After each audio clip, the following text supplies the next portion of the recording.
So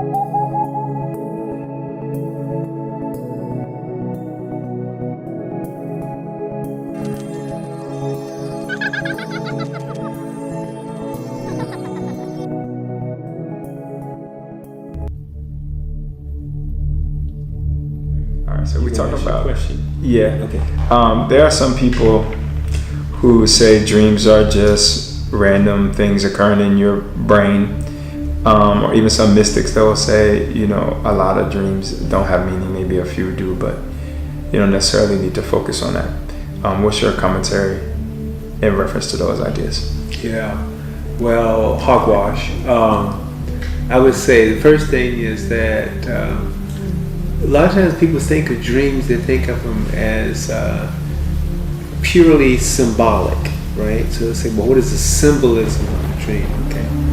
But there's more to dreaming and there's more to consciousness than that. And so a lot of people, even in my field and professionally, think that they're not even sure if dreams are of any use, actually, even though it's something that we engage in and everybody does, and every night, and it's a part of a sleep cycle and all of that. So we're going to talk about that. But the thing is that most people who talk about dreams don't actually use a system to interpret dreams. They try to interpret the dream purely from an idea of symbolism. And there are levels of symbolism, and then there are other things that are not considered symbolism that actually are part of interpreting a dream. And so I have actually developed a system for interpreting. Anybody can use the system, and if you do, what you'll notice in a very short time is that every single dream that you interpret has, not only does it have meaning, but it is an actual expression of how that person is living right now. So my brain would wake up before my body was ready to wake up. So it's like I would be up, but my body wouldn't move yet, and I would just be looking at everything in the room. Yeah.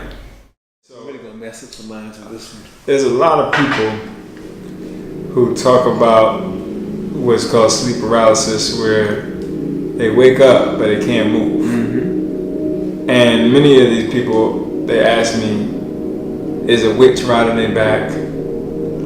Or is the devil made them do it? Or some sort of thing like this. What's your commentary on this idea of sleep paralysis? What is it? How should people understand it from the perspective of a person that's deep in the dream world? Well, if I had not have experienced being out of the body, conscious, awake, being able to absolutely verify for myself that I was indeed out of my body and get back in. If I hadn't been able to do that, I don't know if I'd be able to answer this question. But I learned about what's actually happening basically through understanding the principles of the yoga tradition that I follow.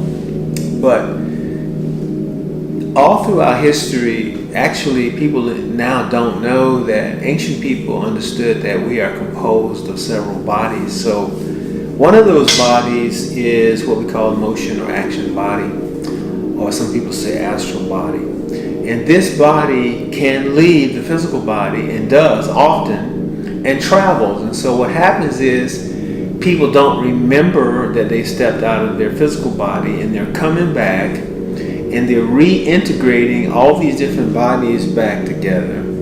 And the physical body itself is not yet completely integrated back into the motion body.